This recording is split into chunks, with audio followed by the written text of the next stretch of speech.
வணக்கம். நான் சாந்தி வெற்றிவேல். நான் ஏற்கனவே ஒரு பதிவு போட்டிருக்கேன். உயிர் பிரிந்தாலும் உறவுகள் விலகாது. உண்மையான பதிவு. அதை மதித்து நிறைய பேர் பார்த்து அதுக்கு நிறைய சந்தேகங்கள் என்கிட்ட கேட்டிருக்காங்க.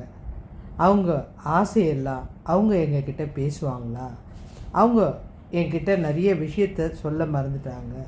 அவங்க பேசுகிறத நான் எப்படி தெரிஞ்சுக்கிறது? எனக்கு அவங்க கூட பேசணுன்னு ஆசையாக இருக்குது. அதுக்கு அவங்க பதில் கொடுப்பாங்களா? இப்படி நிறைய விஷயங்கள் என்கிட்ட கேட்டிருக்காங்க.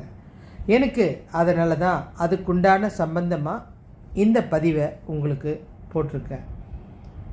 நிச்சயமாக யாராலையுமே நெருங்கி வாழ்ந்த அல்லது கூடவே இருந்த நம்ம விட்டு போக மாட்டாங்க அப்படின்னு நினச்ச ஒரு உயிர் இந்த உலகத்திலேயே இல்லை அப்படின்னும்போது நம்மளுடைய மனசு ஏற்றுக்க மறுக்குது. முக்கியமான விஷயம், அவங்களோட வாழ்ந்த நாட்களை நம்மளால் மறக்கவே முடியாதுங்க. அது மனசோட கலந்த விஷயம். இந்த ஜென்மத்தில் திரும்பவும் அந்த முகம் நமக்கு வேணும், அந்த உணர்வு நமக்கு வேணும் அப்படின்னா அது கிடைக்காது அப்படின்றது தெரிஞ்சாலும் நம்மளுடைய மனசு அதுக்காக ஏங்கி தவிக்குது. அவங்க என்கிட்ட பேசுவாங்களா? அதை நான் எப்படி புரிஞ்சுக்கிறது? அவங்கள நான் எப்படியெல்லாம் தெரிஞ்சிக்க முடியும் அப்படின்னா அதுக்கு இந்த பதிவு முக்கியமான விஷயங்க. அவங்க நம்மக்கிட்ட பேசுகிறதுக்கு ரகசிய மொழிகளை தான் தேர்ந்தெடுக்கிறாங்க. இந்த ஆத்மாக்கள் நம்ம சுற்றி இருக்காங்களா? அதை பற்றிலாம் தெரிஞ்சுக்கணுன்னா 6 அறிகுறிகள் உங்களுக்கு தெரியணும். இந்த உறவுகள் உங்கள் கனவுல ஏன் வருது?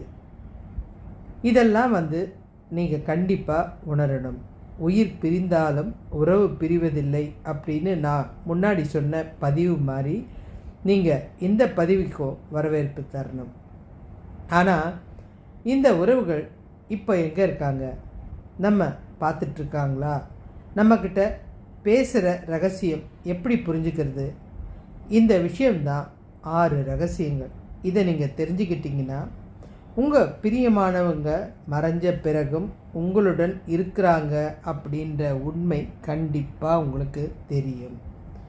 ஆத்மாக்கு நான் சொல்லிட்டேன், அழிவே கிடையாது. அது உங்களோட இருக்குது. ஆனால் 6 விதமான மொழிகளில் உங்கள்கிட்ட பேசுது. நீங்கள் கேட்குற கேள்விக்கு பதில் கொடுக்குது. உருவம் கிடையாது. நம்ம தான் உருவத்தை இங்கேயே எரிச்சிட்டோம் அல்லது புதைச்சிட்டோம். அப்போது அந்த ஆத்மா எப்படி பேசும்? அந்த ரகசியம்தான் பார்க்க போகிறோம். முதல் ரகசியம், இந்த ஆத்மா அப்படின்றது அழிவில்லாத ஒன்று. அதுக்கு நிச்சயமாக நம்மளை ஞாபகம் இருக்கும். அது எத்தனை ஜென்மம் எடுத்தாலும் இந்த ஜென்மத்தில் வாழ்ந்த விஷயம் அதால் மறக்க முடியாது. அது மாதிரி ஒவ்வொரு ஜென்மத்திலையும் இருக்கிற விஷயம் அதுக்கு நல்ல ஞாபகம் இருக்கும். பவர் ஒரு இடம்தான், ஆனால் லிங்க்கு பல இடத்துக்கு போயிருக்கும். அதுதான் பல பிறவிகள் எடுத்தாலும் மெயின் பவர்னு ஒன்று இருக்குல்ல, அதுக்கு எங்கே அந்த லிங்க்கு போயிருக்கு அப்படின்றது துல்லியமாக தெரியும். வாசனை மூலமாக பேசுறது, கனவு வழியாக வர்றது, மின்காந்த அதிர்வுகள் மூலமாக நம்மக்கிட்ட பேச நினைக்கிறது, இயற்கை மூலமாக தெரியறது, உணர்வுகள் மூலமாக தெரியறது, கனவில் அழறது. இதுதாங்க நான் சொல்ல போகிற 6 ரகசியம். அவங்க நம்மக்கிட்ட இருக்கிறாங்க அப்படின்றத நிச்சயமாக நம்மளால் உணர முடியும். நான் சொல்ல போகிற இந்த விஷயமெல்லாம் உங்கள் வாழ்க்கையில் நடந்திருந்தால் நான் சொன்னதையும் நீங்கள் கேட்டுக்கோங்க. அப்போது உங்களுக்கு அதுலேயே முழு பதிலும் கிடைக்கும். முதல் அறிகுறி, வாசனை. நீங்கள் வீட்டில் தனியாக இருக்கும்போது உங்களுக்கு பிரியமானவங்க உங்களை கடந்து போகிற மாதிரி ஒரு விதமான, அதாவது ஒரு மனுஷ வாசனைன்னு சொல்கிறோம்ல, அந்த வாசனை உங்களுக்கு நல்லா உணர்ந்திருப்பீங்க. திடீர்னு உங்கள் பக்கத்தில் அந்த நறுமணம் வந்து போகும். அது அவங்களுடைய வாசனை தான். ஏன்னா அந்த நபர் அந்த வாசனை மூலிமா உங்ககிட்ட நான் இங்கே இருக்கேன் அப்படின்றத சொல்ல வைக்கிறது. இந்த வாசனை சென்ட்டாகவும் இருக்கலாம், அவருக்கு பிடிச்ச பூக்களாகவும் இருக்கலாம். இப்போ உங்களுடைய மனைவியாக இருந்தால் அவங்களுக்கு மல்லிகைப்பூ பிடிக்கும் அப்படின்னா அந்த வாசனம் உங்களை கடந்து போகும். அல்லது அவங்களுக்கு ஜாதி பூ பிடிக்கும்னா அந்த ஜாதியோட வாசனை. இல்லை உங்கள் கணவராக இருந்தால் அவங்களுடைய சென்ட்டு வாசனை. இல்லை உங்களுடைய மாமனார் மாமியார் யாராக இருந்தாலும் அவங்களுக்குன்னு ஒரு வாசனை இருக்கும். அந்த வாசனை கண்டிப்பாக உங்களுக்கு வரும். இந்த நறுமணம் வந்துச்சுன்னா அந்த ஆத்மா உங்களை பார்க்க வந்திருக்கு, உங்ககிட்ட ஏதோ ஒரு ரகசியம் சொல்ல நினைக்குது அப்படின்ற அர்த்தம். இது முதல் ரகசியம். ரெண்டாவது, கனவு வழி செய்தி. கனவு இது ரொம்ப ரொம்ப வலிமையானதுங்க. அவங்க ஏங்க கனவுல வராங்க அப்படின்னு நிறைய பேர் கேட்குறாங்க. ஆத்மாக்கள் நம்மக்கிட்ட நேரடியாக பேசவே முடியாதுங்க. நம்முடைய ஆழ்மனதின் கதவான கனவுகள் வழியாக தான் வரும். ஏன்னா அவங்களுடைய நினைவுகள் எங்கே இருக்குது? உங்களுக்கு ஆழ்மனதில் இருக்குது, பதிஞ்சு இருக்குது. அப்போ அது வழியாக தான் அது உங்கள்கிட்ட பேச நினைக்கும். அதனால தான் அந்த கனவுன்றது ரொம்ப முக்கியம். அந்த கனவில் உங்கள்கிட்ட பதில் சொல்லும். அந்த கனவில் அமைதியாகவோ அல்லது சிரித்த முகத்தோடோ உங்களை பார்த்தா நான் நல்லா இருக்கேன், நீ கவலைப்படாமல் இரு அப்படின்னு அது உங்களுக்கு ஆறுதல் சொல்ல வருது. இது ரெண்டாவது ரகசியம். ஏன்னா நிறைய பேர் கனவுல பார்த்தேன், அவங்க சந்தோஷமாக இருக்கா மாதிரி இருக்குது, ஆனால் என்ன மாத்திரம் எதுக்கு அப்படின்னா அது உங்களுக்கு பதில் சொல்லுது. நீ பயப்படுற அளவுக்கு நான் மோசமாக இல்லை, நான் நல்லா தான் இருக்கேன், நீயும் நல்லா இரு அப்படின்னு உங்களுக்கு ஆறுதல் சொல்கிறதுக்கு தான் அந்த கனவு வழியை தேர்ந்தெடுக்குது. மூணாவது விஷயம், இதுவும் மிக மிக முக்கியமான விஷயம். மின்சாரம் அப்படி இல்லைன்னா ஒளி, இது வழியாக வருவாங்க. ஆத்மான்றது ஒரு விதமான ஆற்றல், எனர்ஜி, அதிர்வலை. இது சில நேரம் காரணமில்லாமல் உங்கள் அறையில், அதாவது அந்த ஆத்மா வாழ்ந்த அறையில் திடீர்னு தொலைபேசி சத்தம் கேட்கும். அதாவது உங்களுடைய செல் சத்தம் கேட்கும். ஆனால் போய் பார்த்தா செல்லு யாருமே பண்ணியிருக்க மாட்டாங்க. வந்துச்சே, நான் கேட்டேனே அந்த செல்லை, எனக்கு பெல்லு சத்தம் கேட்டுச்சே, ஆனால் பார்த்தா கால் வந்ததுக்கு உண்டான அடையாளமே தெரியாது. அதே மாதிரி திடீர்னு தொலைக்காட்சி பெட்டி ஆன் ஆகும். நான் போடவே இல்லையே, நீ போய் போட்டியா அப்படின்னு கேட்போம். ஏன்னா அந்த இடத்துல அந்த ஆத்மா வாழ்ந்திருக்கிற அந்த அறை இந்த விஷயங்கள் மூலயமா நான் இங்கே தான் இருக்கேன் அப்படின்றத உங்களுக்கு சொல்லும். திடீர்னு ரேடியோ நீங்கள் வச்ச சத்தத்தை விட சில சத்தத்தை அதிகமாக காமிக்கும். அது மூலயமா உங்கள்கிட்ட பேச நினைக்கும். அதாவது உங்களுக்கு பிடிச்ச பாட்டை எப்படியாவது எது மூலமாவது உங்களை கேட்க வைக்கும். திடீர்னு நீங்கள் எதிர்பார்க்காமல் இருக்கும்போது பக்கத்து வீட்டிலேருந்து அந்த பாட்டு கேட்கும். திடீர்னு எங்கேயாவது போகும்போது திடீர்னு அந்த பாட்டை கேட்க வேண்டியிருக்கும். அது நீங்களும் அந்த உறவும் விரும்பி கேட்குற பாட்டாக இருக்கலாம், அல்லது உன்னுடைய துணையாக இருந்தவங்க விரும்பி கேட்ட பாட்டாக இருக்கலாம், எது வேணாலும் இருக்கலாம். அந்த ரேடியோ தானாக இயங்கிறது. இது ஒரு பிடிச்ச பாட்டு எங்கேருந்தோ திடீர்னு கேட்குறது, இதெல்லாம் ஒரு ரகசியம். அதிர்வலைன்னு தானே சொன்னேன். திடீர்னு நீங்கள் இருக்கிற கதவு டக்குன்னு யாரோ சாத்தனா மாதிரி உங்களுக்கு ஒரு சத்தம் கேட்கும், அல்லது யாரோ நடந்து வரா மாதிரி உங்களுக்கு தெளிவாக கேட்டிருக்கும். ஆனால் அந்த இடத்துல யாரும் இருக்க மாட்டாங்க. நீங்கள் ஏதோ ஒரு நினைவோடு உட்காந்துட்ருப்பீங்க. மனசுக்குள்ளே நினைக்கும்போது நான் இதை தப்பு பண்ணிட்டேனா அப்படின்னும்போது திடீர்னு அந்த வீட்டுக்குள்ளே இருக்கிற உங்கள் குழந்தைகள் யாரோ ஒருத்தர் தப்பு பண்ணிட்ட அப்படின்னு சொல்லிட்டு போவோம்.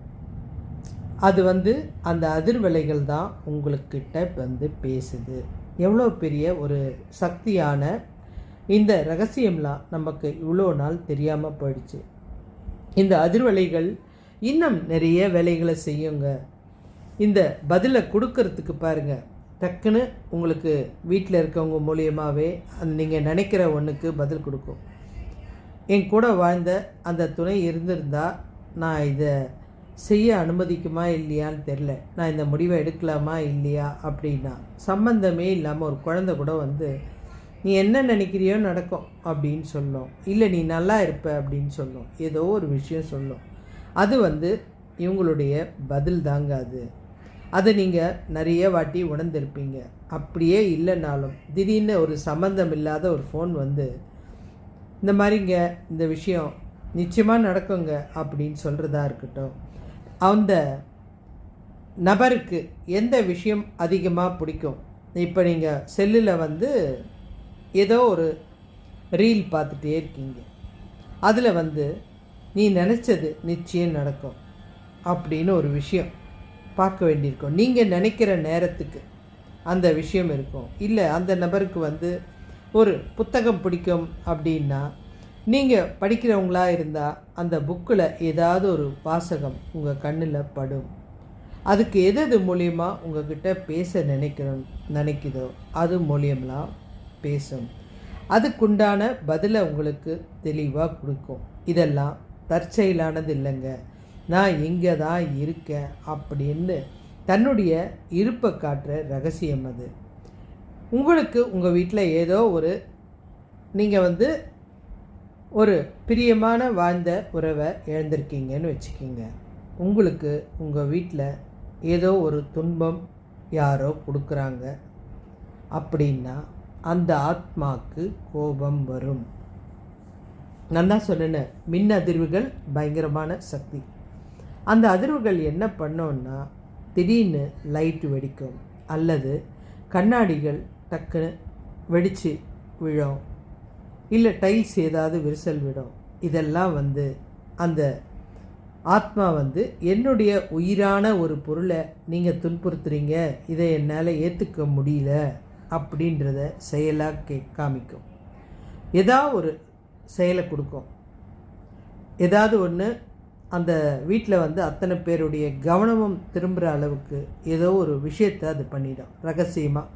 ஏன்னா என்னுக்கு உயிரான ஒரு விஷயத்தை நீங்கள் வந்து துன்பப்படுத்துகிறீங்க அப்படின்றத செய்கிற விஷயந்தான். இல்லைன்னா அந்த துன்பப்படுத்துகிறவங்களுக்கே ஏதோ ஒரு இடத்துல இருந்து யாரோ ஒருத்தர், அவங்களுக்கு நெருக்கமான ஒருத்தர் மூலியமாக அவங்க திட்டு வாங்க வேண்டி இருக்கும். உண்மையாக நடக்கிற விஷயங்க இதெல்லாம். சம்மந்தமே இருக்காது. அந்த நபர் நம்மளை துன்புறுத்தலாம், ஆனால் அந்த நபர் எதிர்பார்க்காத ஒருத்தர் வந்து, அதாவது அவங்க நினச்சி கூட பார்த்துருக்க மாட்டாங்க இந்த நபர்கிட்ட இருந்து நம்ம இவ்வளோ கேவலமான வார்த்தை வாங்குவோன்னு. அந்த வார்த்தை மூலியமாக அவங்களுக்கு இந்த பதிலடி திரும்பவும் கிடைக்கும். இது மிகப்பெரிய சக்தி வாய்ந்த இந்த அதிர்வலையை நீங்கள் முதல்ல தெரிஞ்சுக்கணும். இதை நீங்கள் நிச்சயமாக வீட்டில் நிறைய தடவை உணர்ந்திருப்பீங்க. அது மகனாக இருக்கலாம், மகளாக இருக்கலாம், கணவன் மனைவியாக இருக்கலாம், எந்த உறவாக இருந்தாலும் சிலருக்கு பிரியமானவங்களுக்கு துன்பம் கொடுக்கும்போது அதுக்கு கோபம் வரும். நல்லா வச்சிருக்கிற சாமி ஃபோட்டோ திடீர்னு கீழே விழுந்து உடையிறதோ, கண்ணாடி உடையிறதோ, இது வந்து தவறான சகுனம் இல்லை. உங்களை யாரோ துன்புறுத்துகிறாங்க, அதை அதுக்கால ஏற்றுக்க முடியல, அதை வந்து காமிக்கிற வழி. நாலாவதா, இயற்கையோட தூதுவராக நீங்கள் எதிர்பார்க்காத போது உங்களை பார்க்கறதுக்கு வருவாங்க. திடீர்னு உங்கள் இல்லத்திற்குள்ள ஒரு வெட்டுக்கிளி உருவத்தில் வரலாம். திடீர்னு வந்து உங்கள் அறையில் வந்து ஒரு பூச்சியாக வந்து சுற்றிட்டு இருக்கலாம். இதெல்லாம் வந்து நடக்கிற விஷயந்தான். பல்லி வரும்ன்றது எல்லாரும் சொல்கிற விஷயம். அப்படியும் வரும்.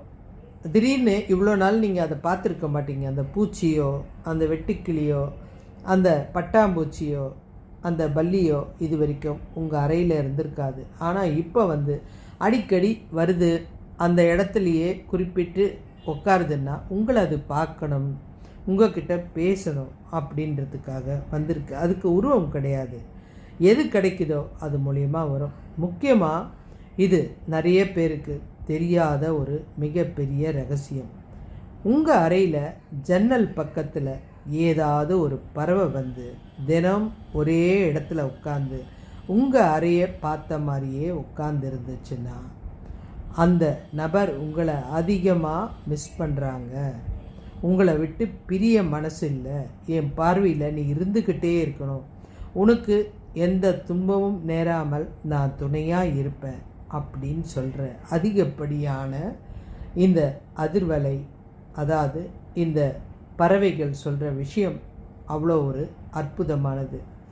உண்மையாகவேங்க ஒரு பறவை இது வரைக்கும் உட்காந்துருக்காது உங்களுடைய ஜன்னல் பக்கத்துலேயோ உங்கள் படுக்கறைய பக்கத்துலேயோ. ஆனால் தினமும் ஒரு குறிப்பிட்ட நேரத்தில் உட்காந்து, ஏன்னா பறவைகள் எங்கே வேணாலும் உட்காரும், ஆனால் ஒரு குறிப்பிட்ட இடத்த தேர்வு செஞ்சு அந்த இடத்துக்கு தினமும் உட்காருதுன்னா அதுக்கு எவ்வளோ ஆற்றல் பாருங்கள். உங்களை எந்த அளவு மிஸ் பண்ணக்கூடாதுன்னு அந்த ஆத்மா நினைக்குது. உங்களை பார்த்துக்கிட்டே இருக்கணும். உன்னை நான் மிஸ் பண்ணிட்டேன், அதனால் உன்னை இழக்க நான் விரும்பலை, உன்னை பார்த்துக்கிட்டே இருக்கணும் அப்படின்னு உட்கார்ற விஷயம். நம்ம அதை தொந்தரவு செய்ய வேணாம். அதனுடைய சந்தோஷம் கெடாமல் அந்த பறவையை துரத்தி விடாமல் அப்படியே விட்டுருங்க. ஏன்னா அது பார்க்க வந்தது உங்களை. இதெல்லாம் நம்ம வாழ்க்கையில் நடக்கிற ஒரு விஷயம். 5வது ரகசியம், திடீர்னு எண்ணங்கள். அதாவது இந்த திடீர் எண்ணங்கள் அப்படின்றது, நீங்கள் நல்லா பேசிகிட்டே இருப்பீங்க, திடீர்னு உங்களுடைய கண்கள் உங்களுடைய பிரியமானவர்களை நினச்சி கலங்கிறது. அப்படின்னா அது அவங்களுடைய எண்ணம் உங்கள் மனசில் இருக்கிற நேரம் அந்த ஆத்மாக்களுடைய மனசுலேயும் அதே ஏவிலன்ஸ் தான், அதே நினைவு தான். அதான் டெலிபதி மாதிரி. அதனால தான் உங்கள் கண் கலங்க வைக்குது. ஒரு பாட்டை பார்க்கும்போது டக்குன்னு உங்கள் கண்ணு கலங்குதுன்னா அந்த ஆத்மாவும் அதை நினைக்குது. அதோட உணர்வு தான் உங்களை பாதிக்குது. அதோட ரத்தம் நம்ம உடம்புல கலந்துருக்கோம் இல்லையா, கண்டிப்பாக. அதனால் தாயாக இருந்தாலும் தந்தையாக இருந்தாலும், இப்போ அப்பா ஒரு பாட்டு கேட்குறாரு, இந்த உள்ள முருகுதையா அப்படின்னு ஒரு பாட்டுன்னு வச்சுக்கோங்க, முருகன் பாட்டுன்னு வச்சுக்கோங்க. அந்த பாட்டை கேட்கும்போது நீங்கள் திடீர்னு உங்களுக்கு அந்த பாட்டுக்கும் சம்பந்தம் இல்லை, ஆனால் திடீர்னு நீங்கள் கண் கலங்க வேண்டி வந்துச்சுன்னா அந்த நேரம் அந்த ஆத்மா உங்கள் மனசை ஞாபகப்படுத்துது. இந்த பாட்டு மூலிமா உங்களுக்கு சொல்லுது, உங்க கூட தான் இருக்க. அப்படி அந்த உணர்வு தான் உங்களுக்கு அழ வைக்குது, கண் கலங்க வைக்குது. இன்னும் சில ரகசியம் இருக்குங்க. அதாவது உணர்வுகள், எண்ணங்கள்னு சொன்னேன். திடீர்னு உங்களை யாரோ தோலை தொடுறது போல் நீங்கள் அழுவும்போது இது நடக்கிற விஷயம் உணர்ந்திருப்பீங்க. டக்குன்னு அப்படியே சாஞ்சா மாதிரி அவங்க தோலில் ஒரு நினப்பு போகும்.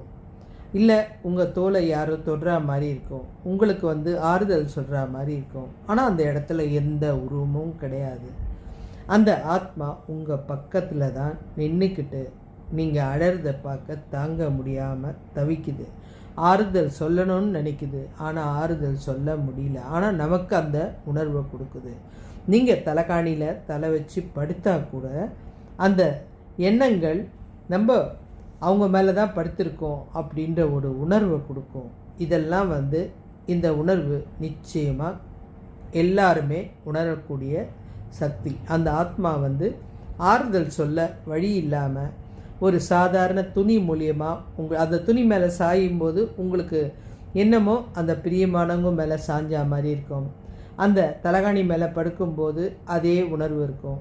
இது இந்த உணர்வுகளும் எண்ணங்களும். சில நேரம் நீங்கள் உட்காரும்போது அந்த குரல் உங்களுக்கு திடீர்னு கேட்கும். இப்போ கேட்டேனே, நீங்கள் தூங்கிட்டு இருப்பீங்க, திடீர்னு எழுந்திரிமா அப்படின்னு சொன்ன சத்தம் கேட்கும். இப்போ அவர் பேசுனாங்களே, இப்போ என்கிட்ட பேசுனாங்களே அப்படின்னு அந்த எண்ணம் இருக்கும். ஆனால் அந்த இடத்துல எந்த உருவமும் இருக்காது. ஆனால் அந்த குரல் அது சம்பந்தமான குரல் தான். இது நிறைய பேர் உணர்ந்திருப்பீங்க. நீங்கள் சோகத்தில் உட்காரும்போது இந்த உணர்வுகள் திடீர்னு உங்களை கடந்து போகிறது எப்படி தெரியும்னா, ஜில்லுன்னு அந்த நேரம் ரொம்ப வெக்கையாக இருக்கும், காற்று வர்றதுக்கு அறிகுறியே கிடையாது. ஆனால் ஒரு குளிர்ந்த காற்று உங்களை கடந்து போகிற ஒரு விஷயம் நீங்கள் உணர்வீங்க. இது உங்களுக்கு அந்த ஆத்மாவால் ஆறுதல் சொல்ல முடியாது. அதனால் உங்களை அதை அப்படி பண்ணிட்டு போகும். காற்றே இருக்காது, மரத்தை கூட பார்ப்போம், ஒரு இலை கூட அசையாது. ஆனால் நம்மளை கடந்து ஒரு குளிர்ந்த காற்று போகும். நம்ம தோலை தொடுறது, திடீர்னு நமக்கு அவங்க கூட இருக்கா மாதிரி ஒரு நினப்பு, இதெல்லாம் இந்த உணர்வுகள் சம்பந்தப்பட்டது தான். திடீர்னு அவங்களுடைய குரல், இதெல்லாம் அந்த நேரத்துக்கு ஏற்படுற ஒரு அதிர்வு தான். அடுத்தது முக்கியமான ஒரு விஷயம், எல்லாரும் கேட்குற ஒரு முக்கியமான விஷயந்தாங்க. இறந்தவங்க என் கனவில் அழறாங்க, அதுக்கு என்ன அர்த்தம்? இதுக்காக நீங்கள் பயப்படவே தேவையில்லைங்க. அது பெரும்பாலும் அவர்கள் படுற துன்பத்தை விட உங்களுக்காக அவர்கள் படும் கவலையாக தான் இருக்கும். நான் சொன்னது உங்களுக்கு ஆச்சரியமாக இருக்கலாம். அவங்க படுற கவலையே கிடையாது. ஏன்னா அது ஆத்மா. அது எந்த துன்பத்தையும் கடந்துருச்சு. எந்த துன்பம் வந்தாலும் அதால் தாங்கக்கூடிய சக்தி இருக்கும். அதுக்கு உருவம் இல்லை, காயப்பட ஒரு காரணமும் இல்லை. ஆனால் நீங்கள் படுற கவலை துன்பத்தை நினச்சி தான் அதால் ஏற்றுக்க முடியல. உங்கள் பணபாரத்துக்காக நீங்கள் அவங்கள நினச்சி அதிகமாக அழுதுகிட்டு இருப்பீங்க. இந்த ஆற்றல் அவங்கக்கிட்ட நேரடியாக போய் சேரும். எப்போவுமே உணர்வு தான் பகிரக்கூடியது. நீங்கள் அவங்கள நினச்சி அதிகமாக அழுவீங்க. இந்த மனபாரத்தை யாருக்கும் சொல்ல முடியாது. அப்படி நீங்கள் அழுதுகிட்டே இருந்தால் அந்த ஆற்றல் உணர்வாக அந்த ஆத்மா கிட்ட போய் சேரும். நீ இன்னும் துயரத்தில் தான் இருக்கிறியா, என்னோட வருத்தத்தில் தான் இருக்கிறியா அப்படின்னு உங்கள் கனவில் அது அழ ஆரம்பிக்கும். ஏன்னா உன்னை இந்த நிலைக்கு உட்கார வைக்க நான் காரணமாயிட்டேனே அப்படின்னு சொல்லிட்டு அழும். அதுவும் இல்லாமல் அது கனவில் சொல்லும், நீ நிம்மதியாக இரு, நான் இப்போ நிம்மதியாக இருக்கேன் அப்படின்னு அது சொல்கிற செய்தி தான் அந்த அழுகிறது. நான் இங்கே துன்பப்படுறேன் அப்படின்னு அழலை, உங்கள் துன்பத்தை பார்த்து தான். நீ எப்படி இதெல்லாம் ஃபேஸ் பண்ணுவேன்னு தெரியல வாழ்க்கையில். என்னால் திடீர்னு உன்னை விட்டுட்டு வந்துட்டேன், என்னால் ஏற்றுக்க முடியல. உனக்கு இந்த மாதிரி ஒரு காயம் ஏற்பட்டுதா, என்னால் தாங்க முடியல. எப்படி அது உங்ககிட்ட சொல்லும்? அப்போ நிச்சயமாக அந்த ஆழ் மனதோட சக்தி மூலியமாக கனவில் உங்ககிட்ட அழறது தான். நான் கவலையாக இருக்கேன், நான் நரகத்தில் இருக்கிறேன், அதெல்லாம் கிடையாதுங்க. அந்த ஆத்மா நம்ம அழறதை பார்த்து தான் அது அழுது. நிச்சயமாக நம்மளுக்கு அவங்க நினப்பு இல்லைன்னா அது அழவே அழாது. நம்ம அழும்போது, நம்ம கலங்கும்போது தான் அந்த நினப்புலையே நம்ம படுக்கிறோமா, நம்ம கனவில் அதுவும் அழும். ஏன்னா உங்களுக்கு அப்போ தான் அதோட உருவம் பார்க்க முடியும். அந்த உருவம் அழறத நீங்கள் உணர முடியுன்றதுனால தான் உங்கள் கனவில் அது அழுவுது. அதாவது அது அதோடு மட்டும் இல்லைங்க, அதோட கடமையை நினச்சா அழுவுது.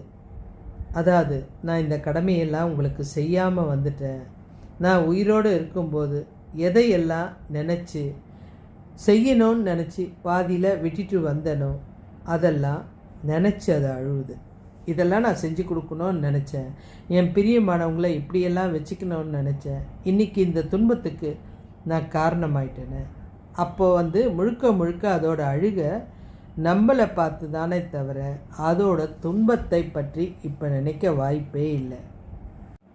அதனால் அது விட்டுட்டு போன கடமையை உங்களுக்கு ஞாபகப்படுத்துறதுக்கு, நான் உயிரோடு இருக்கும்போது இதெல்லாம் செய்ய நினச்சேன், நான் விட்டுட்டு வந்துட்டேன், இதை உங்களுக்கு ஞாபகப்படுத்துறதுக்கு. இல்லை நீங்கள் வாழ்க்கையில் ஏதாவது ஒரு தவறான முடிவு எடுக்க போகிறீங்க, இல்லை எனக்கு இந்த வாழ்க்கை பிடிக்கலை அப்படின்னும்போது உங்களை எச்சரிக்கை பண்ணுறதுக்கு, வேணாமா இதை பண்ணாத அப்படின்னு அவங்க அழுகிற உருவத்தில் தான் வருவாங்க. ஏன்னா அந்த ஆத்மா சிரிச்சுக்கிட்டு வந்தால் நீங்கள் அந்த மனுஷன் போன அப்புறம் சந்தோஷமாக இருக்கார், நம்ம தான் இங்கே சிரமப்படுறோம் கிடையாதுங்க. இந்த அழுகைக்கு நிறைய காரணம் இருக்குது. மகனாக இருந்தால் நீ வளர வேண்டிய நேரத்தில் உன்னை விட்டுட்டு வந்துட்டேனே அப்படின்ற அழுகை இருக்கும். மனைவியாக இருந்தால் உனக்கு இதெல்லாம் பண்ணணும்னு நினச்சேன், என்னால் செய்ய முடியலையே, அந்த அழுகையாக இருக்கும். மகளாக இருந்தால் அம்மா உனக்கு நான் திருமணம் பண்ணேன்னு நினச்சேன், அதுக்கு இப்படியெல்லாம் நான் யோசித்து வச்சேன், என்னால் முடியல, இறந்துட்டேன் அப்படின்னு.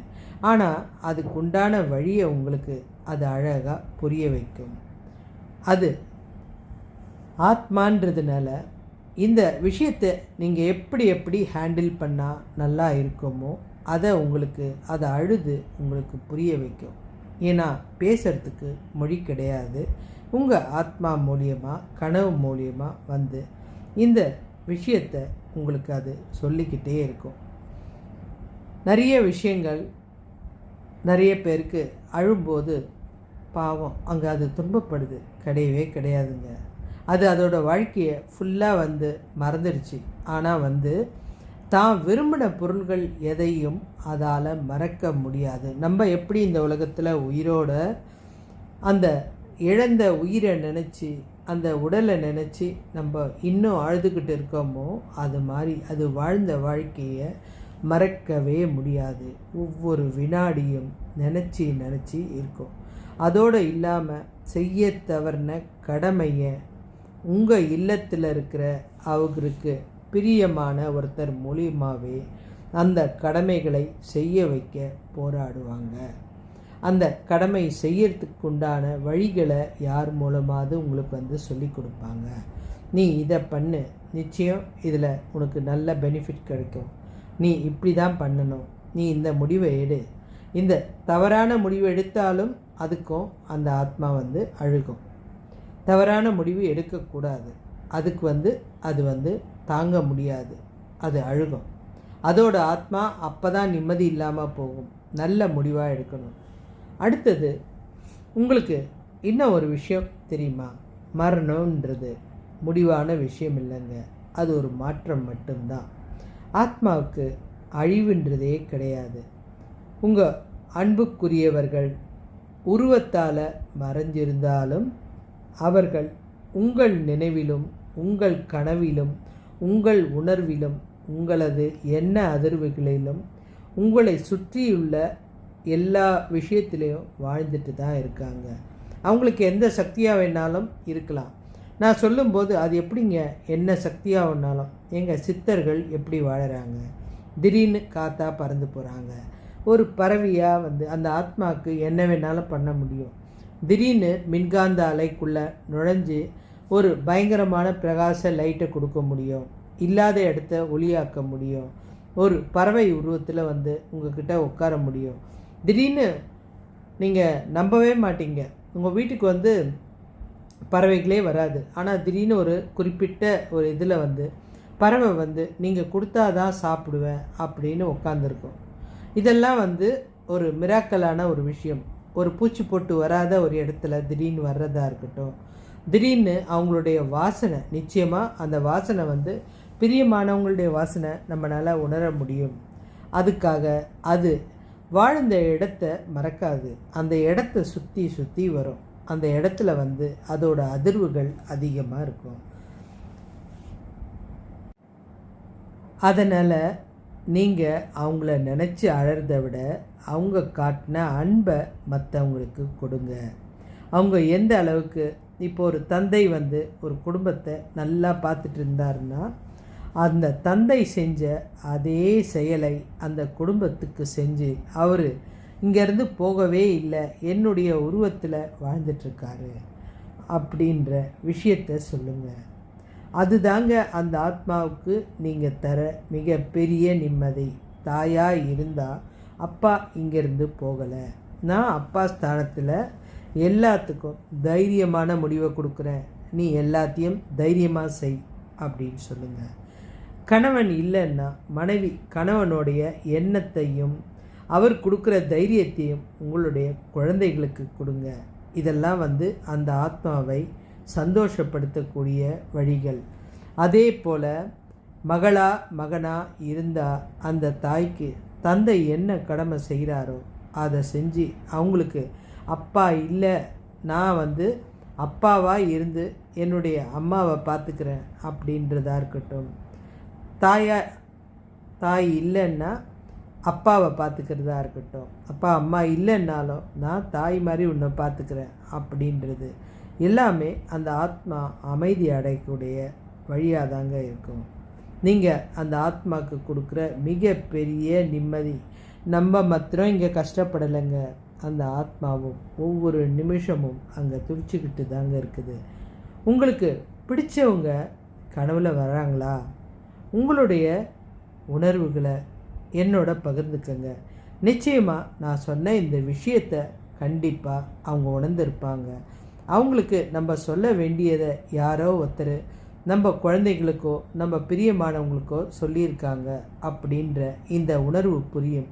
கண்டிப்பாக நீங்கள் போடுற கமெண்ட்டை அவங்க கண்டிப்பாக பார்த்து சந்தோஷப்படுவாங்க. என் குழந்தை இந்த விஷயத்தை சொல்லிச்சு, வந்தாங்கன்னு சொல்லிச்சு, இந்த நிகழ்ச்சி நடந்ததுன்னு சொல்லிச்சு. இந்த மாதிரி நிறைய விஷயங்கள் இருக்குங்க. என்னோடய கமெண்ட்டில் பதிவு பண்ணுங்கள். அது மற்றவங்களுக்கும் ஆறுதலாக இருக்கும். உங்களுக்கும் பிரியமானவங்களுக்கு இதை பார்க்கும்போது சந்தோஷமாக இருக்கும். அவங்களுக்கு எல்லா விஷயமும் தெரியும். சித்தர்களுக்கு எப்படி எல்லா விஷயமும் தெரியுமோ அந்த மாதிரி மறைஞ்ச ஆத்மாவுக்கு நடக்கும் அத்தனை விஷயமும் தெரியும். ஒரு வீட்டில் நடக்கிற நல்லதும் தெரியும், துன்பமும் தெரியும். ஆனால் அதுக்காக அது என்ன முயற்சி வேணாலும் எடுத்து தன்னுடைய பிரியமானவங்களை காப்பாற்றிக்கிட்டே இருக்கும். அதுக்கு அதுதான் வேலை, வேறு எதுவுமே கிடையாது. சில நேரம் பஸ்ஸுக்கு நின்றுட்டுருப்போம். திடீர்னு நம்ம ஏதோ ஒரு நினைவு கவனமே இல்லாமல் நின்றுட்டுருப்போம். டக்குன்னு யாரோ ஒருத்தர் முன்ன பின்ன தெரியாது, டக்குன்னு நம்மளை யாரோ இழுத்து விட்டா மாதிரி நம்ம பின்னாடி போவோம். ஆனால் அதை காப்பாற்றினது இந்த ஆத்மா தான். நீ நினைவில்லாமல் இருக்கிறிய அப்படின்ற மாதிரி நிறைய நேரம் நமக்கு அழுக வரும். இன்னொரு ரகசியமும் சொல்கிறேன். இது வரைக்கும் யாரும் சொல்லியிருக்க மாட்டாங்க. சில நேரம் நமக்கு மனசால் இறந்தவர்களை மறக்க முடியாமல் அதிகமாக தவிக்கும்போது கடவுள் செய்கிற ஒரு விஷயத்தை தான் நான் உங்களுக்கு சொல்ல போகிறேன். நமக்கு இறந்தவங்கள மறக்க முடியாது, வாழவே முடியாது, இதுக்கப்புறம் எனக்கு இந்த வாழ்க்கை வேணான்னு நினைக்கும்போது உங்களுக்கு திடீர்னு ஒரு மிகப்பெரிய நீங்கள் எதிர்பார்க்காத உடல்நல பாதிப்பு ஏற்படும். இந்த பாதிப்பு கடவுள் கொடுக்குற விஷயம். எதுக்காகன்னா, உன்னை இதுக்கப்புறம் வாழ வைக்கணும்னா உனக்கு இந்த நினைவில் இருந்து காப்பாற்றணும். அப்போது இப்போ எப்படி ஒருத்தர் கோவப்படுறாங்க, பயங்கரமாக அவங்க கோவத்தை நீங்கள் எவ்வளோ சொல்கிறீங்க அடக்கிறதுக்கு, அவங்க அதையும் மீறி கத்திக்கிட்டே இருக்காங்கன்னா எங்கே இருந்தோ ஒருத்தர் வருவாங்க, படார்னு ஒரு அறை கொடுப்பாங்க. அந்த அடிதான் நமக்கு ஞாபகம் இருக்குமே தவிர நமக்கு அந்த கோபம் எதுக்கு வந்தது, எதனால் வந்தது, ஏன் நம்ம கோபப்பட்டோம், அத்தனை விஷயமும் மறந்துட்டு என்ன எதுக்கு அடித்த, நீங்கள் நல்லா சிந்திச்சு பார்க்கணும். அந்த இடத்துல என்ன எதுக்கு அடித்த அந்த ஒரே ஒரு நினைவு மாத்திரம்தான் இருக்கும். அந்த நினைவு தான் இந்த உடல்நல பாதிப்பு. நீங்கள் அவங்க போனதுனால போக போகிறீங்கன்ற கணக்கு கிடையாது. நீங்கள் அந்த நினைவுலேருந்து விடுதலை பெறணுன்னா உங்களுக்கு ஒரு அதிர்ச்சியான ஒரு விஷயத்தை கடவுள் செய்கிறாரு. அதாவது உடல்நல பாதிப்பு. அந்த பாதிப்பு அந்த நிமிஷம் உங்கள் உடல் வலியை மாத்திரம்தான் நினைக்க முடியுமே தவிர இறந்த அந்த உறவை கொஞ்ச நாளைக்கு நீங்கள் மறந்தே தான் ஆகணும் அப்படின்றதுக்காக இறைவன் கொடுக்குற ஒரு அதிர்ச்சி வைத்தியம்தான். அந்த நேரத்தில் உங்களுக்கு உங்கள் உடல் பாதிப்பு, உங்கள் உடலோட வலி, உங்கள் உடல் ஏன் இப்படி ஆச்சு, இந்த சிந்தனை தான் இருக்குமே தவிர இதுக்காக உங்களுக்கு அவங்க மேலே பிரியம் இல்லைன்னு கிடையாது. இதுவும் அவங்களுடைய வேண்டுதல் தான். இல்லைன்னா நிச்சயமாக என்னோட உறவு நான் இல்லாமல் வாழாது, அதுக்கு ஏதாவது ஒரு அதிர்ச்சியை பண்ணு அப்படின்னு கடவுள்கிட்ட மன்றாடி இந்த வரத்தை கேட்டு வாங்கி வச்சுருப்பாங்க. அதனால தான் நம்ம உடல் நலம் பாதிக்கும். அந்த நேரம் இறந்தவர்களை மறக்க வேண்டிய சூழ்நிலை வரும். இது நிறைய பேருடைய வாழ்க்கையில் இருந்தாலும் கண்டிப்பாக இந்த பாதிப்புன்றது நிரந்தரம் கிடையாது. உங்களுக்கு சிறிது காலம் ஞாபகத்தை குறைக்கிறதுக்காக தான் இந்த பாதிப்பு. அதுக்கப்புறம் நீங்கள் ஒரு வாழ்க்கையை வாழ போகிறீங்க. அதை அந்த ஆத்மா பார்த்து சந்தோஷப்பட போகுது. உங்கள் வாழ்க்கையில் ஏற்படுற ஒவ்வொரு விஷயத்துக்கும் காரணம் அந்த இறந்த ஆத்மா தான். இதை நீங்கள் உணர்ந்தீங்கன்னா, நான் சொன்ன இந்த 6 அறிகுறி இல்லாமல் கடைசியாக ஒரு வார்த்தை சொன்னேன் பாருங்கள், நீங்கள் நல்லா இருப்பீங்க. ஆனால் ஏதாவது ஒரு உடல் பாதிப்போ மன நோயோ இல்லது மிகப்பெரிய ஒரு துன்பத்தையோ கொடுத்து அதிர்ச்சியாக அந்த நினைவிலிருந்து உங்களை மீட்டிட்டு வர்றதுக்காக பண்ணுற விஷயம். இது மாதிரி எந்த விஷயம் உங்கள் மனசை பாதிச்சிருந்தாலும் கண்டிப்பாக கமெண்ட்டில் போடுங்க. இது நிறைய பேருடைய ஆறுதலுக்கு உதவும். அதோடு இல்லாமல் உங்கள் பிரியமானவர்கள் இதை பார்க்கும்போது இதெல்லாம் நினச்சிருக்காங்களா, நடந்திருக்காங்களா அப்படின்ற விஷயம் தெரியும். மிகவும் நல்ல பதிவு. அடுத்தது இன்னும் நல்ல பதிவு உங்களுக்காக காத்துட்ருக்கு.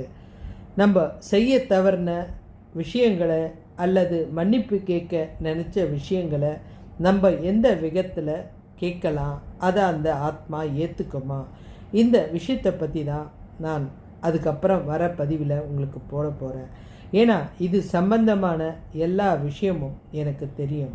அதை பற்றி நான் ஆராய்ச்சி பண்ணிகிட்ருக்கேன், அதை பற்றி படிச்சிட்ருக்கேன். அதனால் உங்களுக்கு இது மூலயமா எல்லா தகவலும் நான் சொல்ல போகிறேன். அதே போல் சிறு வயது மரணத்தை பற்றியும் சொல்ல போகிறேன், எதனால் நடக்குது அப்படின்றத ஒவ்வொரு பதிவாக நம்ம பார்க்க போகிறோம். இந்த பதிவில் உங்களுக்கு எந்த பகுதி பிடிச்சிருக்கு, இதை நீங்கள் உணர்ந்தீங்களா, இதை நீங்கள் ரசிச்சிங்களா, இனி நீங்கள் அழமாட்டீங்கல்ல, உங்கள் ஆத்மாவுக்கு தைரியம் சொல்லுங்கள். அதோடு இல்லாமல் அவங்க எந்த விதத்தில் உங்கள் கிட்ட வந்தாங்க அப்படின்றத சொல்லுங்கள். இறந்தவங்கள நினச்சி அழாதீங்க. நிச்சயமாக எல்லாருமே ஒரு காரணத்தோடு தான் நடக்குது. நீங்கள் சாதிக்க வேண்டியது நிறைய இருக்குது, அதனால தான் இந்த நிகழ்வெல்லாம் நடக்குது. இதை பற்றி எனக்கு கமெண்ட்டில் நீங்கள் எழுதுங்க, நான் அதுக்குண்டான பதிலையும் உங்களுக்கு தரேன். நன்றி. வேறு ஒரு பதிவில் நம்ம பார்க்கலாம். வரப்போகிற பதிவுகள் எல்லாம் உங்களுக்கு வேணும்னா என்னுடைய சேனலை சப்ஸ்கிரைப் செஞ்சு வச்சுக்கோங்க. இன்னும் நிறைய விஷயங்கள் உங்களுக்காக காத்துட்ருக்கு.